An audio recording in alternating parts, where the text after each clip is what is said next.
Hey you guys, my name is Sean and I'm a houseplant enthusiast from Jakarta, Indonesia. Welcome to the episode where I will recap what happened with the plant trend in 2025 and do a forecast for you for 2026. Now I know that a lot of you don't come here to watch plant trends, a lot of us don't even participate in it, and arguably I personally don't follow the trend myself, but I'm just one that loves to observe and report the trend as I see it. I personally don't invest in the latest plant trends. I don't partake in the joy of buying an extremely rare plant, propagating it really fast and trying to turn a profit out of it, although there's some excitement behind it. Now, the plant trend is actually very important because it does move the market forward. It is a very, very big industry and a lot of growers and sellers rely on it to make a livelihood. Besides, when new varieties come out or when plants are grown really well that fetch a huge amount of money or huge value, it brings so much excitement and joy. So it is nice to have a look at these trends now and then. So whether you're in arms race to find the latest plants in your collection, or if you just want to relax and look at some cool plants and some analysis, sit back and relax because there's going to be plenty of that in this episode. Now I want to put a disclaimer that my knowledge on rare plants is limited to the Asian region because I did go to a lot of the plant shows in Asia, arguably more than many people can admit. I've been to Singapore, Philippines, Thailand a couple of times, and of course here in Indonesia. Can't think of if there's any other countries that I might have left out, but I've been to maybe like 10 or so different plant shows this year. So a lot of the plant trends here do correlate with the US or the European market, but then sometimes it's a little bit behind on certain items and a little bit forward on certain items. So take everything with a grain of salt, but you'll see some interesting information in this one. So there's been a major shift in the market, especially in 2025. Over COVID, a lot of us started collecting different plants, and there were some OG plants at the time, like your variegated Monsteras. And of course, like when you have Anthuriums, we're talking about like the Anthurium, King of Spades, and the OG plants that basically everybody wanted to have. So that's kind of comparable to our time when we used to all watch the same movies, watch the same TV shows, like we watched Friends and Will and Grace or whatever. But these days, everybody has kind of moved into their own niche, into their own corners. Like the philodendron people are moving to the philodendrons, the Anthuriums are going deeper and deeper into the Anthurium game. Kind of the same way that we consume streaming media now, where a lot of us are watching HBO, Amazon, or Disney, or Netflix. So there isn't really a common place for us to come together, except maybe once in a while you'll have something like the Devil Monstera that everybody knows about and wants to have. But other than that, everybody just dug deeper and deeper into the rabbit hole. Is that the right word for it? So for better or worse, everybody's dug really, really deeper and deeper into their own niche, and there's a bit of a divide in the plant community. Now let's talk about a few important genres. The number one is still Anthurium. It is still steadily going up in my opinion. Now there's so many new hybrids coming into the market. There's so many people that are qualified to talk about this topic more so than I am, because I'm not really an Anthurium person.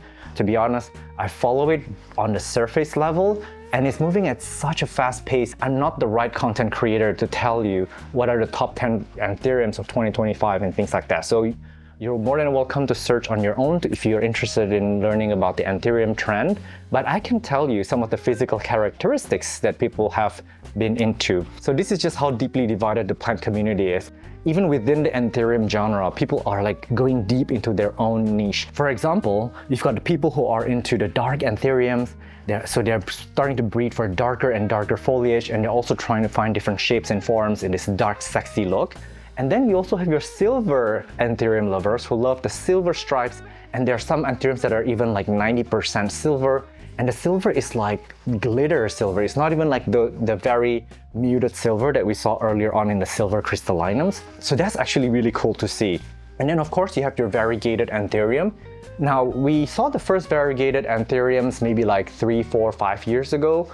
And they are getting better and better. People are breeding them more and more. So now you're seeing so many new varieties, so many new coloration and so many hybrids. It's really impossible to keep track on all of them. But I'm really hopeful that they are going to become easier to take care of in the future as breeders select them for vigor and for ease of care. Because in the last 2 or 3 years, I think there's an arms race to come up with anything remotely variegated. If there's just a speckle of variegated or just half leaf that's variegated, it's considered like, whoa, mind-blowing.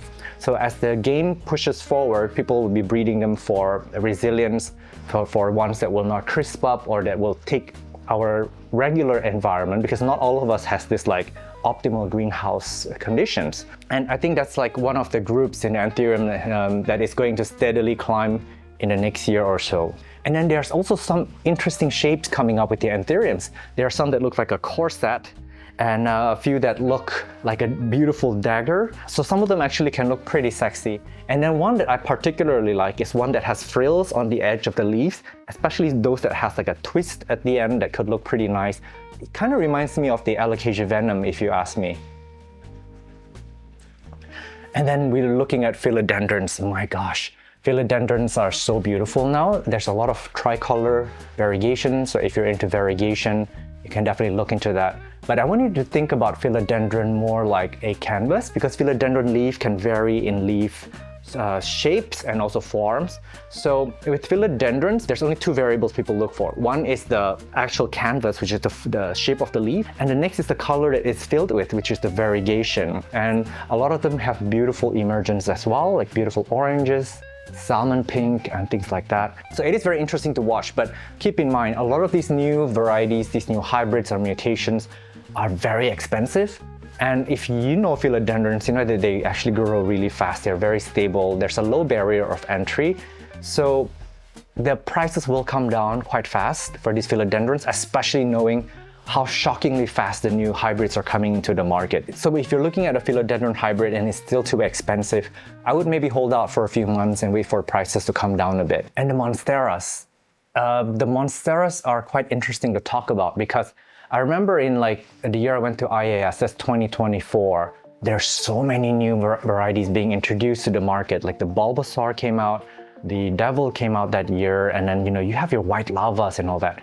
But then this year, I kind of saw a dip in the Monsteras, where a lot of these varieties are appearing less and less in the trade shows.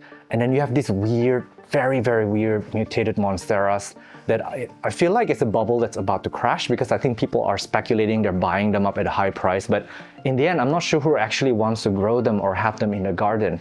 So there are some players in the Monsteras, and it is questionable, but as the Bulbasaur and the Devil come into TC, we'll see that market maybe crash a little bit. But that being said, a lot of variegated Monsteras or even mutated Monsteras are still showing up in the market. One of the ones stirring the waves is the Hurricane, and then there's also the beautiful Lionfish. And then somehow, if you remember our film at Silver Chrome Gardens in 2024, Mike DeAndrea showed us the first ever Monstera Burlemarx Flame variegated. And now this plant is everywhere. Like a lot of people have like different varieties of them, and I'm not sure if they came from the same source, but I think people are discovering the variegated in the TC, and now a lot of people have them. I think the market is moving so incredibly fast. To be honest, the Monstera Burlemarx Flame is a plant that is even on my wish list, the green form, and I haven't even had the time or the chance to get one yet. And the variegated is coming out. So I think the plant market is moving at an incredibly lightning fast pace in a way that is too fast for my liking. Now let's talk about the Alocasias. The Alocasias are steadily climbing up, and there's a lot of variegated and mutated Alocasias coming out, and a lot of them are discovered in TC. And I think a lot of people are getting confidence in growing Alocasias because they are a little bit different than your Anthurium, your Monstera, and your Philodendrons. Once people get the confidence in growing them, a lot of people are starting to adopt them. And Alocasias, while in the beginning, when a new product comes out, it can be quite expensive. But then because they grow pretty fast and they do corm up a lot, so the corms will give a return on the investment pretty steadily. So I think a lot of people are taking on the Alocasias. Not to mention that the forms are so beautiful and the coloration is so spectacular, and also they don't take up a ton of space, so you can grow a lot of Alocasias in a limited space. And next, the Platycerium in Asia. My gosh, they're moving so incredibly fast. Like in Taiwan, Japan, and even now in China, there's so many competition-grade Platyceriums that are so beautiful, so many mutated forms. They're well taken care of, and they're worth like a car. They're literally one of the more expensive plants out there. And also, there are a lot of TC and sporelings coming into the market that kind of crash the market a bit. So the plants are actually falling in price relatively quickly because they propagate rather well. So the Platycerium is one that's interesting in Asia, and I've not seen a lot of people in the US or the Europe or the Western world adopt these wonderful plants. And I think finally we'll talk about Hoyas. Surprisingly, the Hoyas have been steady in the market, and I do know that there are a lot of interesting variegation and mutations, mostly variegations, of the Hoyas being discovered this year. And a lot of people are collecting them. They have, again, a low barrier of entry, so when the first new variegated form or variety came out, it's gonna be very, very expensive. Some of them can be like, I don't know what's comparable. It could be like more than an Anthurium even. But then because they're so easy to grow, they're so easy to propagate that if you ever get into the Hoya game, if you are a business that buys up these rare new Hoyas, it can very quickly and easily prop and then sell them and at least make a return for the plant that you bought. But Hoyas are something that will of course fall in price very quickly because they do reproduce very fast and they distribute very well. They're a plant that ships really, really well. But of course, they're also incredibly beautiful. In Asia here, in Indonesia, Thailand, maybe even Singapore and even China, Hoyas are super underrepresented. But I know they're like probably the #2 ranking plant in the US and they're huge in Europe. And personally, I hope more people take on the Hoyas. They're quite beautiful. Honestly, I haven't collected any of the new varieties because they are so incredibly expensive. I honestly can't afford it. But if you can, go for it. Or if your business trying to invest, Hoyas might be something cool to get into. So we're in 2026. Let me give you a prediction and a buying guide if you're a collector or a home grower. And you can see right in front of me here that high colored or variegated plants will be ranked pretty high on my list in 2026 because there are so many varieties of them coming into the market and they can look really good as plant styling. In my green wall here, there's like a section of the wall that like it comes in waves where it's like colored plants. Pinks go into like oranges, into like yellows and into white variegations. So if you use color correctly, it can be really, really beautiful. And when you have them on display on a shelf, it really cheers up and makes your day brighter.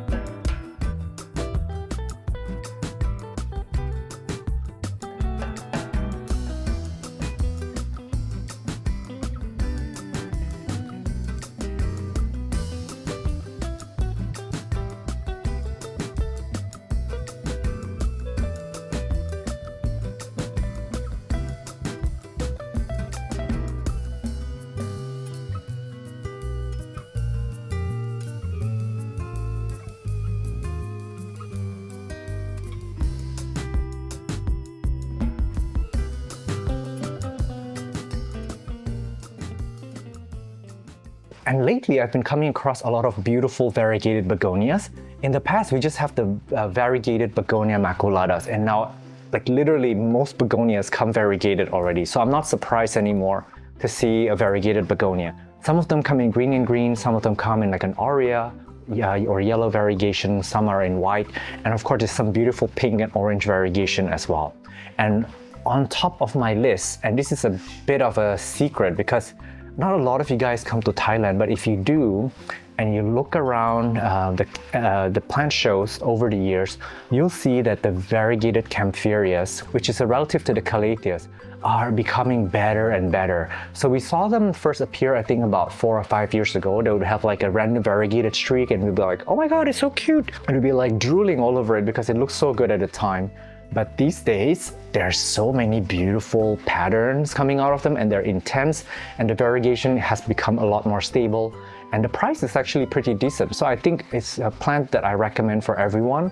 It is slightly easier to care for than the Calatheas. It is a spider mite magnet though. And it is faster growing as well. So I do recommend to look into the variegated Kaempferia. And this applies to you if you're a business as well. And this variegated Kaempferia will also have huge implications for garden and landscaping as well. And then of course, you've got your beautiful variegated philodendrons in all kind of species, all shapes, all forms, all hybrids.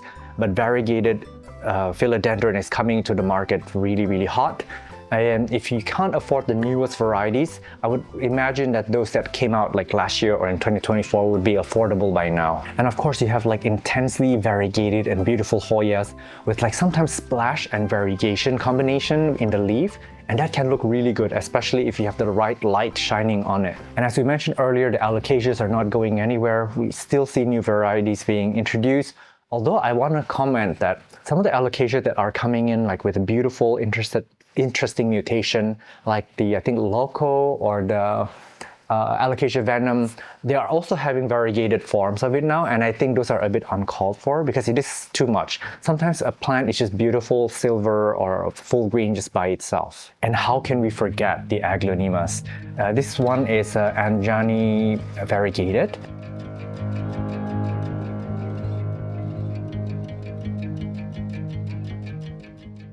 And this is the Big Roy, and there's so many new varieties coming out every year if you're in the Aglaonema market. But I know that they are underrepresented in the Western worlds, and that is a potential in the market for them, I believe. Especially now that a lot of these growers at home have beautiful indoor light that can sustain beautiful colored leaves on these Aglaonemas, and also the experience to grow them because they're not the easiest to grow. So I really do recommend for you to pick up the Aglaonemas. Ask your seller locally why they're not carrying colorful Aglaonemas and make a demand for them because they can add some color and beauty to the garden or just in your living room in a bright area. Now, a lot of you are not into variegated, and unfortunately the only way to go is probably to the Anthuriums. There are a lot of non-variegated options for the Anthuriums, whether you're into the forms, the dark leaf, the emergence, or the silvers.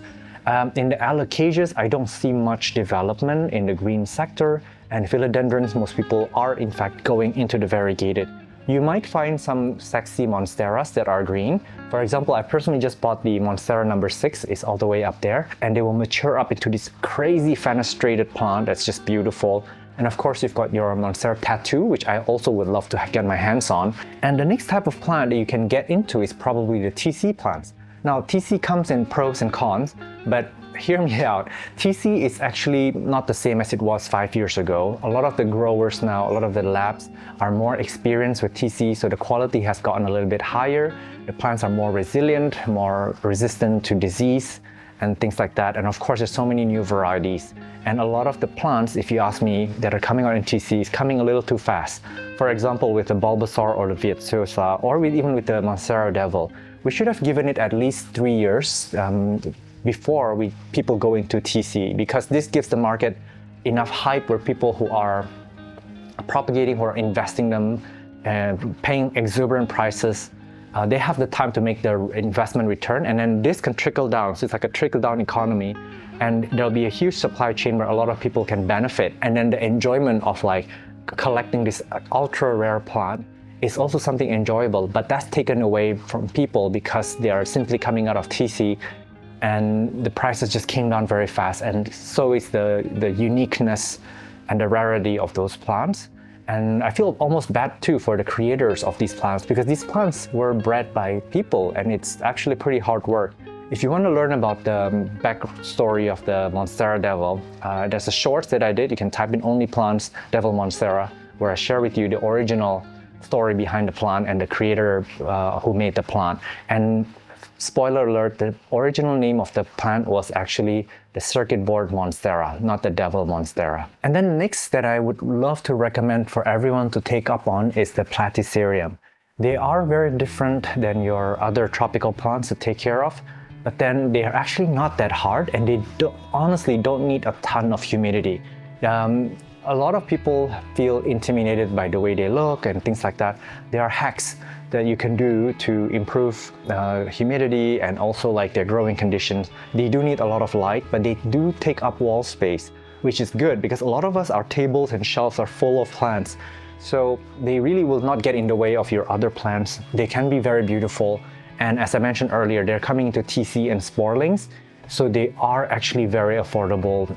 And if you're new to Platycerium, that's even good news for you because now you can access all these previously rare Platycerium at a very good price now. And then next up, I think we could all look into potentially growing plants in these beautiful tanks that you've seen me film in a lot of the plant shows. So these plants usually have light fixture on it. They also have like airflow going through them. And because they're in a glass tank, the humidity in there is pretty high. Now, a lot of you guys are against that look or whatever, but keep in mind, I think this is the same concept that we have with like growing fish in aquariums or exotic frogs and stuff in aquariums.